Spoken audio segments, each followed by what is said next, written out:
Welcome to another episode, everyone. Southside explains how the Nuestra Familia works inside a prison. My name's John Mendoza. I'm a former member of the Nuestra Familia prison gang. I was a Category 3, and I was a regimental commander in different parts of Northern California. And this is how crime works.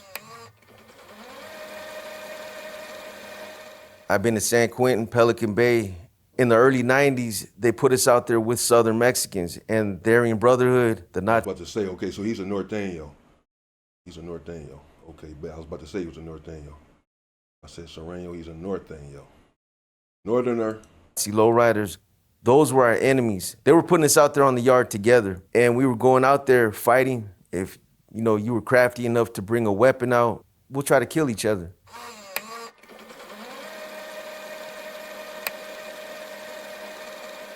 I went to prison in 1988 when I was 18 years old. Some of my older homeboys that were there in the county jail with me basically told me that, when I get to San Quentin, that the NR is gonna approach me about making a commitment. I knew who to look for. The first time I went out to the recreation yard, there was a group of individuals that were in the corner that were covered with tattoos. Those were the NR members. From that point on, they put me on a 90-day probationary period. It's like you're functioning within that movement, but you're not an actual member. You can do anything that they ask you to do. Stabbing somebody, keeping security on somebody, holding paperwork, holding a weapon. A lot of guys that make a commitment because they want the status, they want the title, those guys are gonna end up getting weeded out because they're not making the commitment for the right reasons. They're not true believers. I was an NR member for about 5 years, 6 years. People take notice when you're functioning that long and you're not questioning authority, you're developing into a leader. Eventually the NF is gonna approach you because the NR in essence is like the NF's training grounds. I think it was 1994, I was approached by two high-ranking NF members, Smiley from Salinas and Mike Eo from Salinas. Induction process is similar to the NR. You go through an indoctrination process where you learn some of their concepts, their bylaws. You have a sponsor and you have the guy that actually pulls you. They're responsible for you. When you make a commitment to the NF, it's a lifetime commitment. I was asked things like, are you willing to kill your own flesh and blood? Are you willing to put the organization first before everything else in your life? Everything else that you were loyal to becomes secondary. They write everything down. There's 14 bonds, which is, I used to call it like my little toolbox. Everything that I needed to know how to function within that movement. Conduct, discipline. You're encouraged to study things like Middle Eastern philosophy, Socrates, revolutionary literature like George Jackson, Che Guevara. And then there's everything that you need to know about how to make weapons. I can make a stabbing instrument out of 15 pieces of paper. It's all about how you roll it and then how you put the point on. When your membership is sanctioned, there's no big ceremony. They'll get together with you, maybe in a group setting out there on the yard. They'll say something like, today, we're welcoming the brother boxer in. Me, I was right there in San Quentin on the yard, and it was done similar. Hey, this brother's a carnal now. He's a familiano from this point on. He's a member of the mob.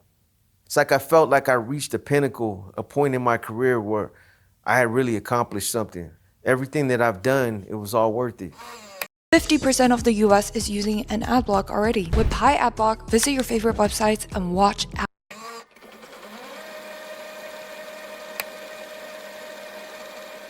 When a new arrival will come in, we'll get his information, we'll get all his vitals, we'll get his name, his CDC number, we'll get a little bit about his history, we'll get things like his AKA, his age, his neighborhood, what they called him. We'll look on the BNL to make sure he's not on the BNL. So the BNL, the bad news list, is we keep a roster of everybody that's coming in and out of that household. I'll send a filter out to all the members that are in that household, and I'll ask everybody, have you done time with this individual? This guy just drove up, do you know him? Any good or bad information? That'll get filtered out. If nothing comes back, he'll be welcomed into the household. Then at that point, he'll be given a care package, soap, shampoo, coffee, toothpaste, things like that.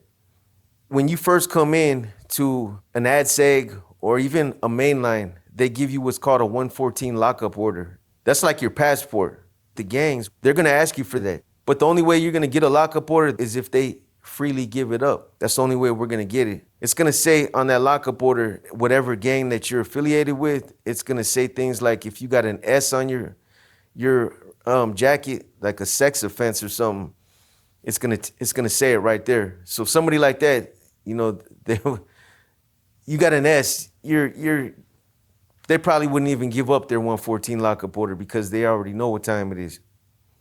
If you decline to give up that information, you're done. That's somebody that refused to comply with the program. Somebody like that's not going to be welcome out to the yard. If he tries to come out to the yard, he'll get hit at the gate.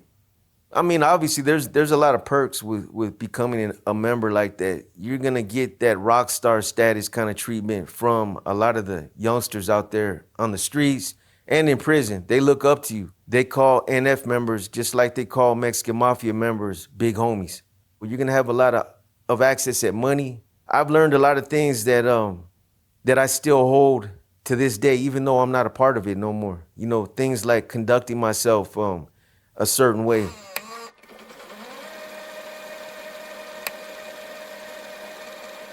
The NF is built, it's constructed or built under a paramilitary structure. A lot of the old NF members came from the Marines, they're ex-Marines, so they actually took a lot of the structure of the leadership in the military and brought it to the NF. You have like captains, lieutenants.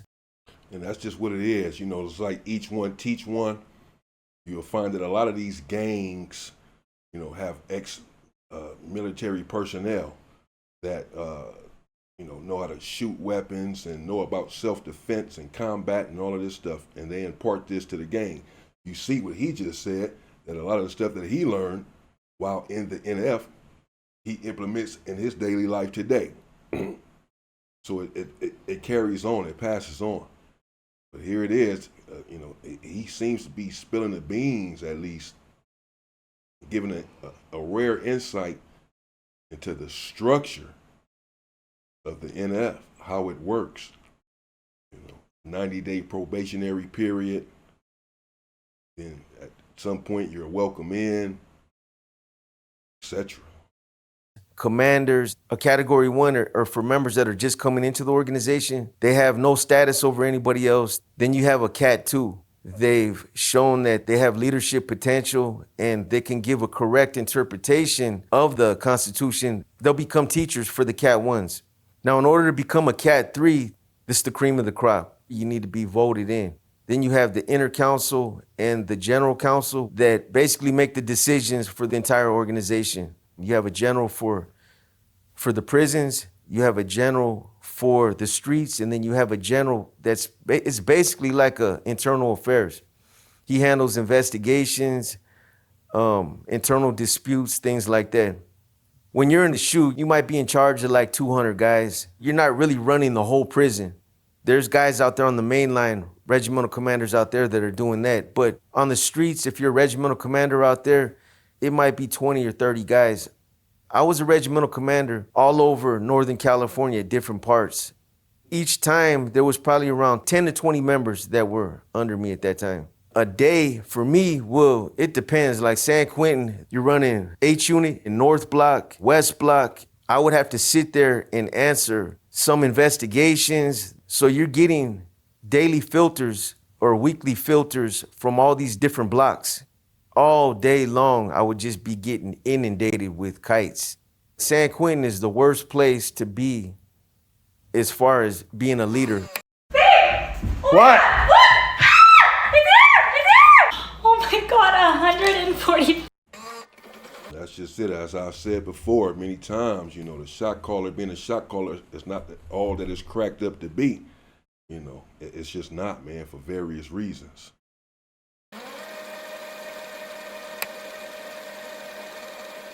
The main rivals for the NF are the Mexican Mafia. They're following the Sureños. And then you have the Aryan Brotherhood, and they're following the whites. But on the main line, it's mixed. Everybody's mixed out there. The Norteños, the Sureños, the blacks, everybody's mixed. If you're talking about in an ADSEG type of environment, a SHU program, everybody's kind of segregated. I spent all the 90s in the shoe program. When you see us out there on the yards and we're doing burpees and we're doing exercises out there, we're not out there doing that because we're just trying to get karate bodies and just trying to look nice, right? We're training for a war. That's what it is. They're getting ready to go to the shoe programs. They're gonna be engaged in a conflict. So the shoe program is like a prison inside of a prison. They put you in a cell and you stay in the cell about 23 hours a day. You'll come out of the cell, for a half hour to take a shower, and then you might come out for yard. And you come out to a yard you got 4 concrete walls and a camera. That's all that's out there. You got plexiglass on the top. If you see a bird fly over, you're like, damn, I seen a bird today, man. You go back in there and tell people in the pod. In the shoe program, they got what's called a nerve system. Everything is electric up there in Pelican Bay. They sit up there and they push buttons all day. You got one cop up there that's in charge of 6 different pods. So he might forget somebody's in the shower, or he might forget that a door is open, and he'll press another button and somebody else will come out. You could be in there watching TV or working out 1 minute, and you be out on the tier in a fight for your life the next minute. It'll happen just that fast. So us as Norteños, all day our mattresses would be rolled up and we'd be sitting by the door. I mean, I get up and I work out, I watch my TV, but for the most part, whenever there was movement or activity on the tier, I would be posted up on my door ready just in case my door would open. Because a lot of times the COs would say it was a mistake, but it wasn't a mistake. They pop certain doors open for different reasons. I used to see them. I used to watch from my cell.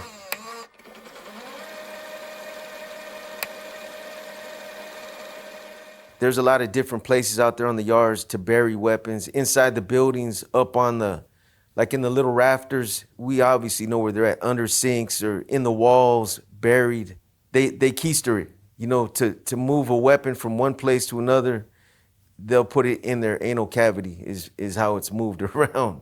I don't know how you want to put that out there, but so I went through Corcoran Shoe Wars back in the early 90s. We were going at it with the Mexican Mafia and the Aryan Brotherhood.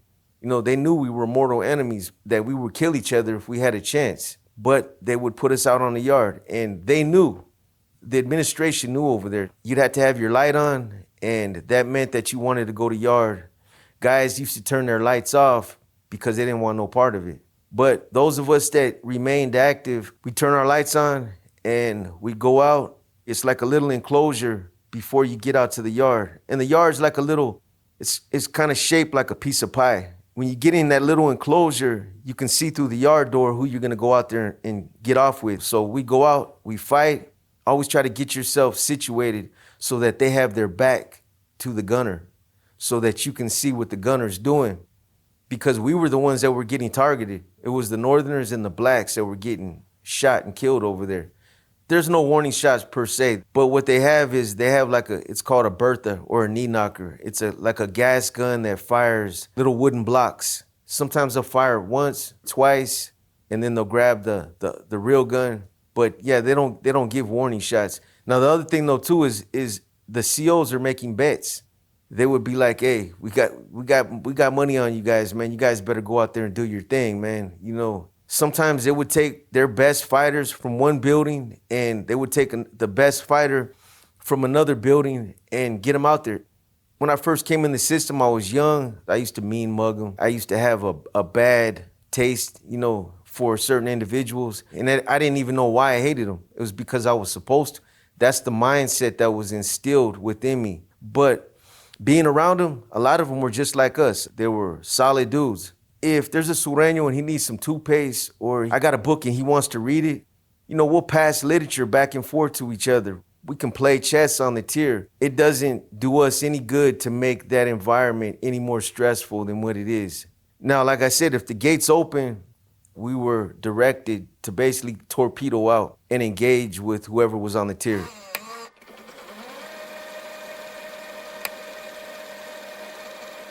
If we were gonna take off on staff, the guards, our politics might get set aside for a bigger purpose, to where, we might come together to go against the administration. You might see something like a small uprising within an ADSEG unit or something where we're not getting fed right.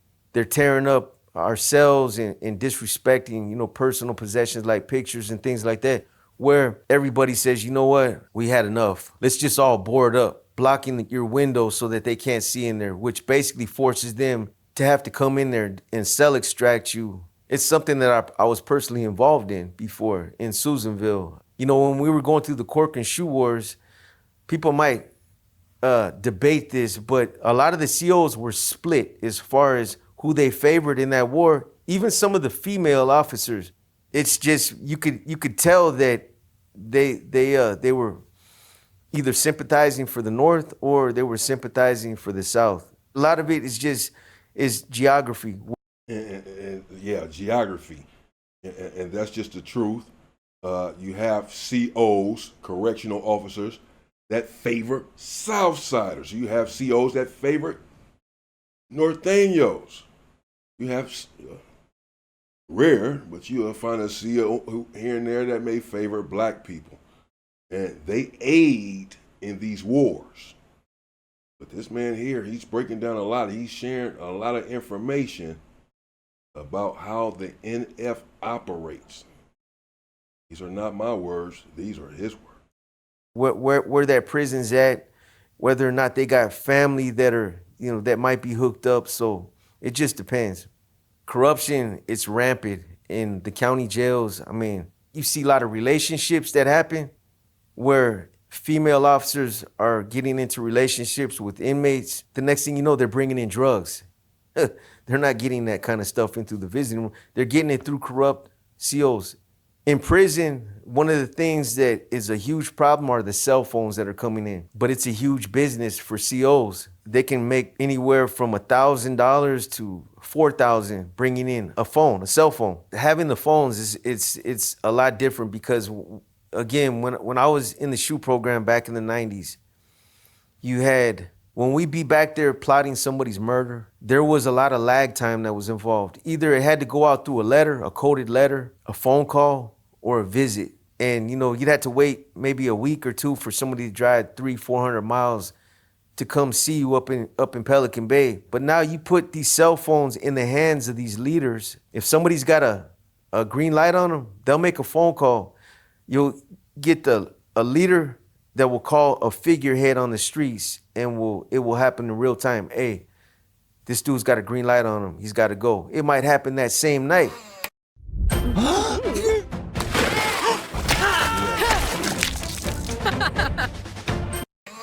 And as he said, it's very corrupt in the county jail and it's very corrupt in prison. And certainly the cell phones have been a point of contention since their inception. The powers that be do not want the cellular phones inside of prisons for obvious reasons. Some of which he just articulated. You can have someone unalive. You can have your witnesses, your victim. You're in there for a murder. And, you can be seeking revenge against the people that testified against you. You can call in a hit on them.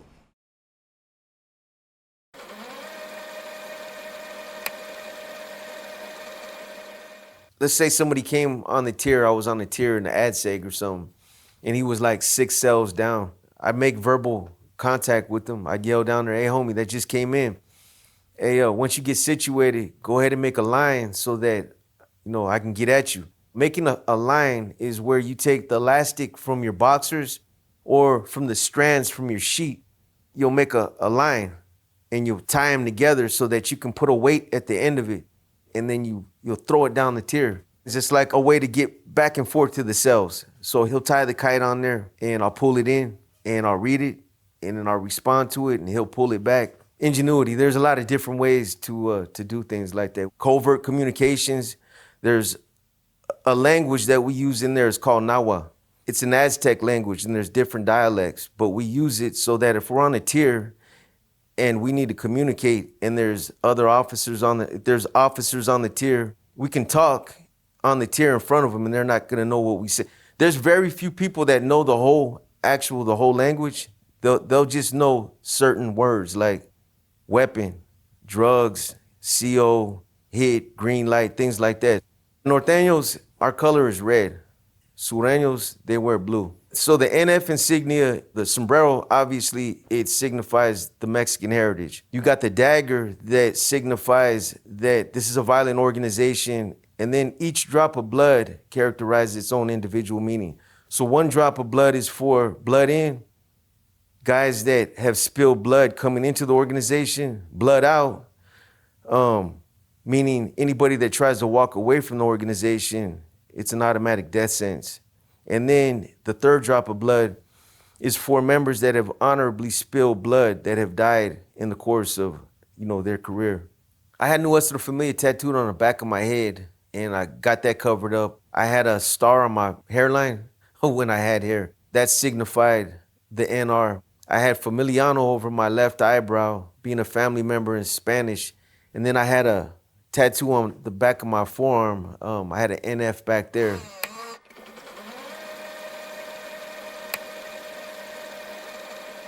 The whole purpose of generating money is supposed to be for the less fortunate members, that are doing life in prison, that don't have a means to take care of themselves. That's what it's supposed to be. It's a smokescreen, though. There's no trickle-down effect. There's a trickle-up effect. The money that comes in, it goes to the leadership, the select few at the top of the hierarchy. And they're the ones that use that money for their own expenses. Some of it's used to invest in drugs and to invest in new regiments or new territory that breaking NF ground out there on the streets. If I got a visitor that's willing to bring in drugs, off the top, my gang is gonna require whatever, 25% of it, 50% of it, or I might even have to turn it all over to them, and they'll give me back what, they feel that they want to give me. You're part of that gang. You're gonna take care of that gang or that criminal organization. The biggest thing in prison, county jails, the currency in there is soups. Everybody loves soups, top ramens. That's like a prison or jail currency right there. But obviously then you got weed. That's true, and coffee. Soups are a big currency in prison. They're cheap. They fill you up, and people have, I used to have 500 soups under my bunk, 500 bags of them. In case of a lockdown, can't get to canteen for 5 and 6 months. That's when you used to go on lockdown for 6 months, a year, this and that. I got caught on lockdown one time with not enough soups, and I ran out, and I was still on lockdown for months. And I came out skinny, looking like a giraffe. I said, oh, hell no. So after that, I started stocking up on soups. They are a big currency that you can trade for stuff. Weed, tobacco, then the hardcore drugs and things like that. White Lightning, like a cup of that, it can go for like $50, but you're talking about like a cup of something that's like vodka.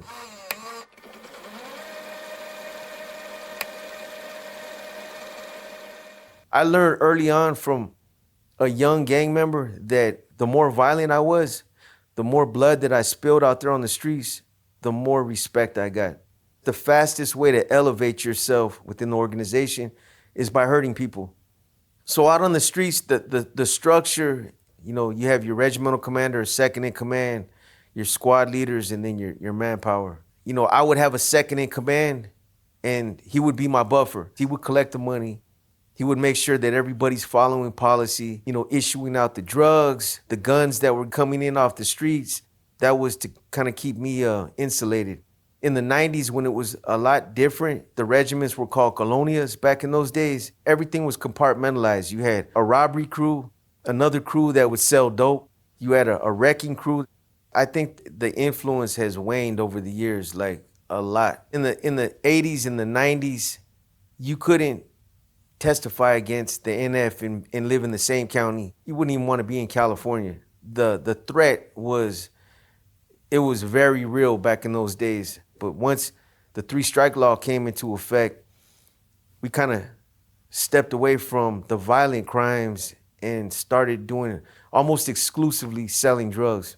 The influence is there. People know that they're out there. They're in the cuts. They're functioning. It's just not it's not like it was. Capacitor course check Nothing is is like okay. it was. With the gang culture period, nothing is like it was. Nothing. It's not even close.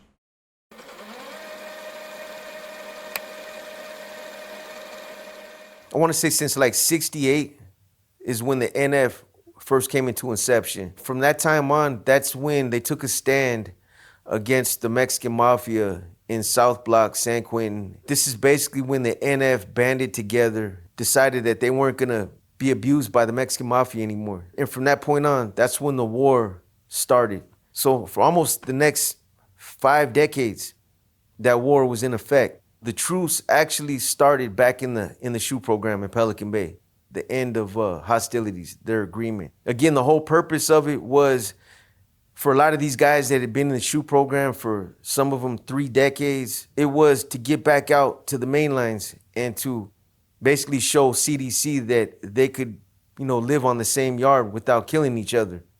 So I thought it was a temporary thing. They were gonna get out there, somebody was gonna push a line somewhere, and it was gonna kick off, and then it was just gonna be a domino effect. But it's lasted. I mean, honestly, I never thought in my lifetime that I would ever see the day when norteños and sureños would be out there on the same yards, playing basketball with each other, walking laps with each other. But at the same time, there was a lot of house cleaning.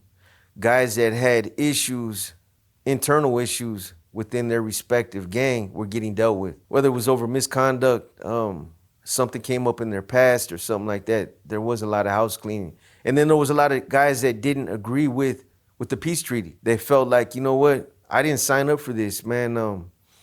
What are we doing? What about all the brothers that have spilled blood in the past? I think the violence is worse. When they let these guys out of the SHU program, all these leaders, guys that are from the 70s, from the 80s, when I came to prison, they're starting to bring the old school back, where they're not just poking people and slicing people up no more. You see all the murders that are happening out there. The Mexican mafia, the NF, they're behind it. They would rather eat their own right now, stab some of their own people. I mean, it's crazy. The politics that are going on right now, everything's going backwards.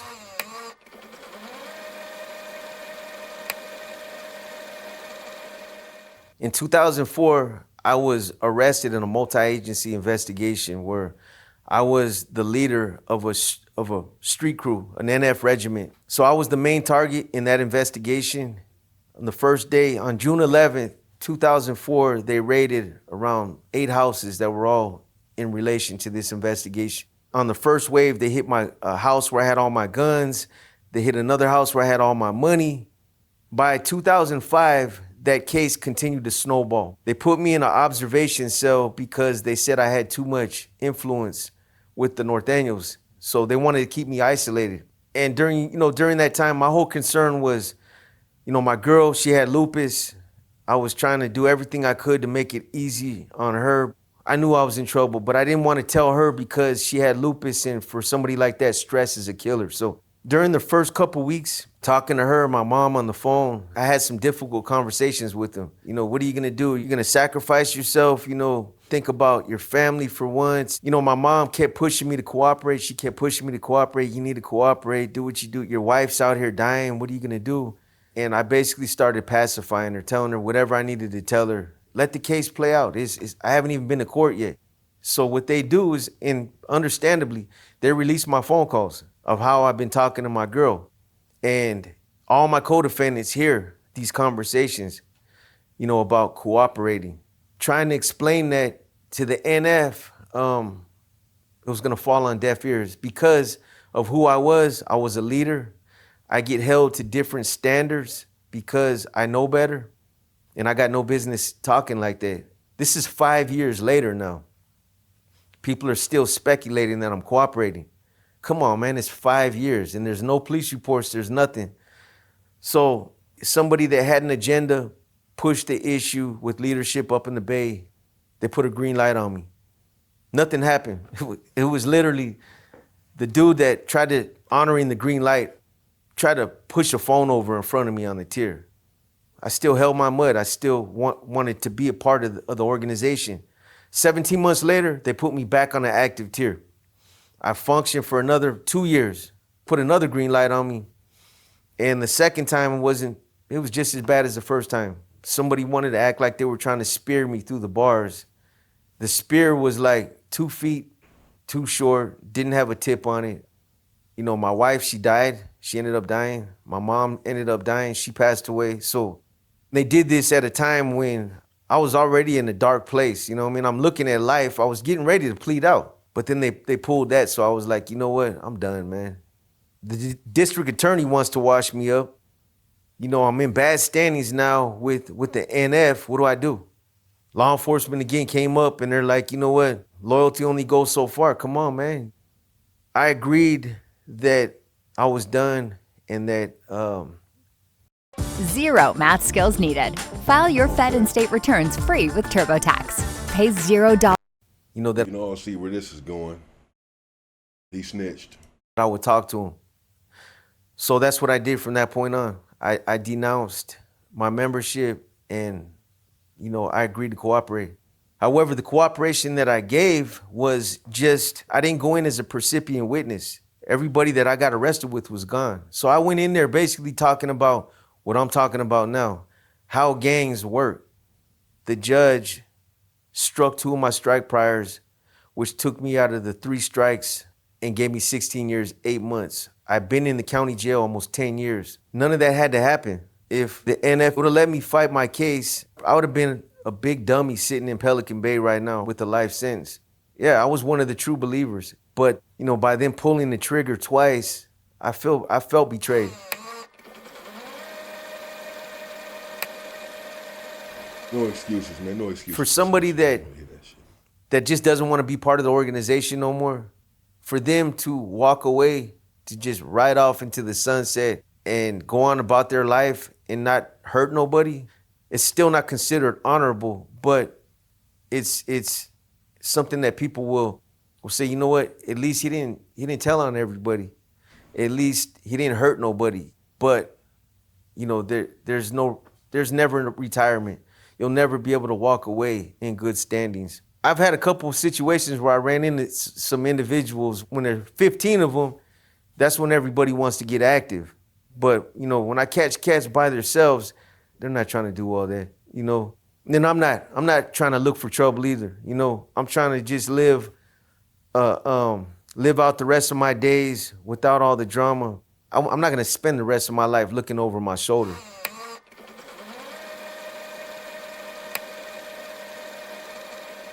I grew up in San Francisco, California. My mom was a young heroin addict. She got involved with drugs at a young age. At the age of 11, I found my way back to my mom's from foster care. You know, I found out she was using, and she didn't just give it to me. You know, people are gonna be like, what kind of mother gives their 12-year-old child heroin? I understand that, but I don't blame her. You know, I look at it as she was stuck in her addiction at a young age. She got stuck in that cycle, and I kind of manipulated the situation. I told her I knew what she was doing, and if she didn't give it to me, I was gonna go get it in the streets. And from that point on, for the next 40 years, that tore my life up in every way possible. From relationships to the choices I would make, me becoming involved in the criminal element. You know, from then, I stopped going to school. I started drinking. That's when I started getting involved with gangs. I don't know. Y'all let me know in the comments. That's pretty deep. His mother gave him that stuff at that age.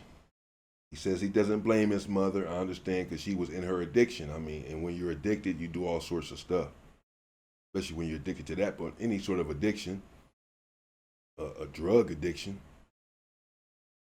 that messes with you mentally, but still, I mean, and so she gave it to him. He became addicted for the next 40 years, as he just alluded to, and it ruined his life, he said. So his mother got him started, she gave it to him, and then it ended up ruining his life. You know, the criminal activity, the gangs, with his relationships, as he said, etc. It ruined his life. So I'm sure his mother ended up regretting giving it to him, getting her son addicted, basically. It started with burglarizing cars, ripping out the radios, the speakers, selling them for drugs, robberies, home invasions, and then we started using weapons, and it just continued to escalate. From that time, it didn't take me long before I got caught up in the juvenile justice system. I caught 4 robberies, 1 out of San Francisco and 2 out of San Mateo. I took 7 years, ran consecutive, and they sent me to prison. Why is everyone spiraling over YouTube banning ad blockers? Like, chill guys, just use Pi. It's a free Chrome extension, and it basically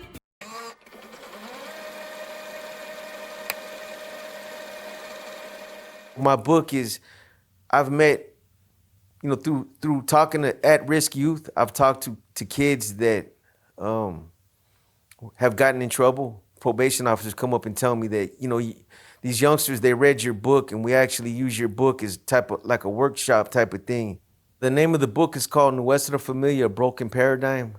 And so I started doing a YouTube channel, Paradigm Media News. I got a series on my channel. One's called Inner Demons, and the other one's called War Stories. It's also therapeutical to talk about it, to try to help some of these youngsters that might be headed for that type of lifestyle. I give them the fine print that they don't hear about until it's too late, until they make a commitment and they find themselves in that situation. I've seen a lot of my homeboys die throughout the years. Most of them are gone. There's only 3 roads you're gonna travel in this lifestyle. You're either gonna spend the rest of your life in prison, you're gonna die trying to push the organization's advancement forward, or you're gonna turn your back. There's no pot of gold at the end of the rainbow.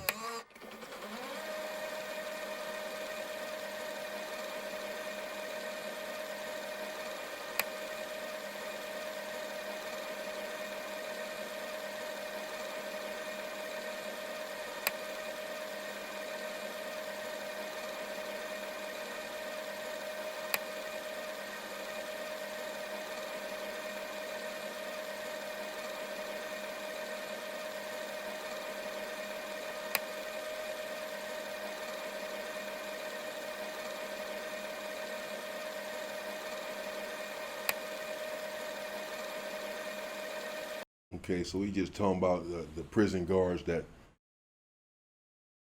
8 prison guards found not guilty, courtroom for setting up fights and abusing inmates and all of that. So there you have it. Mendoza there, a former member of the NF, essentially just broke down a lot of their structure, at least in his eyes. He's being forthright on how it works. This comes from the Insider, so that you all know. YouTube channel, The Insider, and as he just said, his YouTube channel is called Paradigm Media. Check those people out, those channels out, and 90-day probationary period. You have to listen. Pretty much broke down the hierarchy and etc. Who gets the money? Who makes the money? The different groups that they have. A lot of their structure. But he dropped out. He ended up snitching. He ended up telling. He seemed to try to excuse it some. I don't know. There is no excuse for telling. No one wants to hear it. So he dropped out. And that's that. I don't know what to say about it other than he dropped out. Stay safe and stay free, people.